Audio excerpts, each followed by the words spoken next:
After I finished chemo, I was left to figure this all out on my own. Nobody gave me a roadmap to heal after stage 3 cancer, so I had to build one myself. And in this video, I'm gonna share it with you. So if you've just been diagnosed with cancer, or you're years out from your treatment, or maybe you just want to avoid ever hearing the words "you have cancer," well, this video is for you. These 9 steps are exactly what you need to follow. Because here's the truth. When you're in treatment, you get all of the support. But once it ends, you're on your own. No one tells you how to heal. Nobody shows you how to rebuild. Nobody gives you a clear plan on how to actually stay cancer-free. But that ends today. I went from stage 3 to cancer-free, and here are the 9 steps that got me there. Starting with number 1, prioritize lean protein. Nutrition after cancer isn't all about just eating healthy. It's about fueling your body. You need to be intentional. After cancer, your body is in repair mode. It needs the building blocks to recover, and that starts with protein. Protein helps rebuild lost muscle mass after your treatment. It supports your metabolism. It helps you regain your energy, and it fuels hormone balance and immune strength. But here's the problem. Most cancer survivors are not getting nearly enough protein. I recommend aiming for 30 grams per meal. Eggs, egg whites, chicken, tofu, black beans, even using a protein supplement. You have options. You do not need to go vegan. You do not need to fear soy or meat. You need protein that you can digest and use. Okay, but on to step 2, eat plant forward. This does not mean giving up meat. This means building every meal around plants. Why? Because plants are packed with vitamins and nutrients, antioxidants to reduce oxidative stress. They have fiber to help feed your gut. This will also regulate your hormones. And they have phytonutrients that protect you against a cancer recurrence. So build half of your plate at every meal with vegetables. Yes, even breakfast. Spinach in your omelet, berries in your smoothie, carrots and hummus. Make it easy, make it colorful, make it exactly what you enjoy. Okay, but on to step 3, targeted cardio. Not just any exercise, targeted cardio. This kind of exercise is going to reduce your risk of a cancer recurrence by up to 59%. So start small. I want you to start by tracking your steps for 7 days. Then find your average. What's the average number of steps that you took over the last 7 days? Once you find your daily average for your steps, then I want you to add 500, and that's your new goal for the upcoming week. Now continue this process until you hit at least 10,000 steps a day. But do not push yourself into high intensity chaos. If you enjoy doing high intensity workouts, that's amazing. And eventually we can get you back there. But when you're recovering from cancer, that is not the best place to start. It can actually worsen the side effects like fatigue and joint pain. Be gentle and be consistent. That's how we rehab you, rebuild your strength without breaking you. And on to step number 4, targeted strength training. Women are often afraid or intimidated by lifting weights or strength training. But after cancer, strength training, it's essential. It builds lean muscle mass. It boosts your metabolism. It protects your bone density, and it fights inflammation. So start with body weight exercises like squats. You could do a wall push-up or a glute bridge. Aim for a full body workout 2 to 3 times per week. You're not going to bulk up. This is about building lean muscle strength. That's how you reclaim your body after cancer. Hey, Dr. Amy here, interrupting this video to let you know about an absolute free download that you can get instantly today.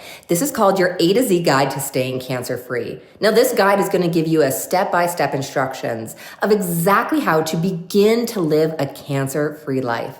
I'm going to put the link in the description below, so go get yours instantly and get started today. Okay, now back to the video. Okay, on to step number 5, smart supplementation. Supplements, they aren't magic, but they can support healing if you use them wisely. So here's the rule. Do not rely on supplements until your nutrition is in place. They're called supplements for a reason. Here are a few that I recommend to the women that I work with in the Cancer Freedom Program. Vitamin D3, omega-3s, creatine, yes, really, and a B complex. But do not chase supplement fads or trends. Get your blood work done, know your levels, and be strategic. Okay, on to step number 6, add in more beans and legumes. One of the most overlooked cancer-fighting foods are beans and legumes. They're packed with fiber. They're full of plant protein, and they're rich in anti-cancer compounds. Start by eating them at least 3 times per week. Black beans in tacos, lentils in your soup, hummus as a snack. They're cheap, they're versatile, and they're powerful. But most cancer survivors are not eating them until now, because we're gonna start. And on to step number 7, cut out these 2 foods. We need to stop obsessing over sugar and dairy and gluten. There are 2 foods that I do not recommend for cancer survivors because they are proven to increase your risk of cancer: processed meats and alcohol. Processed meats like deli meat, bacon, sausage, these are classified as a carcinogen by the World Health Organization. And alcohol, even in small amounts, can increase the risk of 11 types of cancer. Now, in terms of this newest release about alcohol being associated with cancer, this information's been known for a really long time. I think the concern has come is that such a small percentage of North Americans actually understood that risk. We know that it's about 45% of Americans understand that alcohol is linked to cancer. So that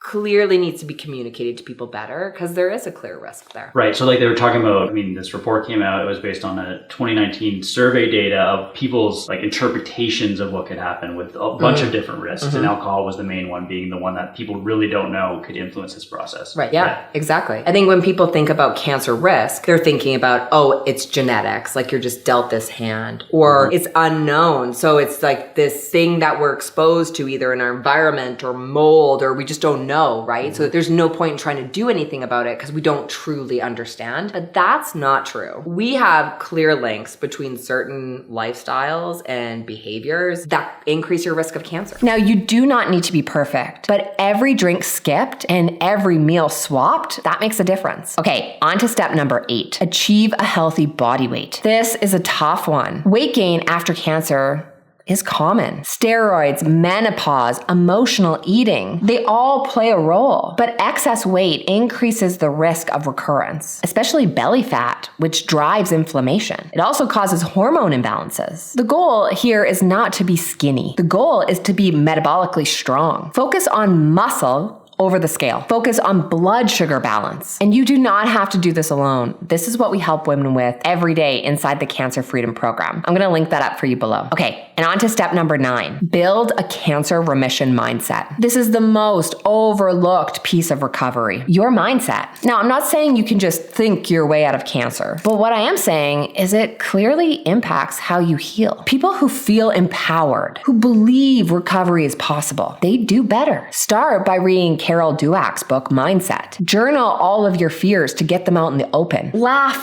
every single day, even if it's just at a silly show or stand-up comic. Your nervous system, your immune system, and your mindset are all connected. Okay, so if you're ready to start healing, these are the 9 steps that you need to start using. But you'll need to go deeper into your nutrition, and that's really where you should start. That's why I'm gonna link up this video for you here. Click the link here, and I'll see you in the next video.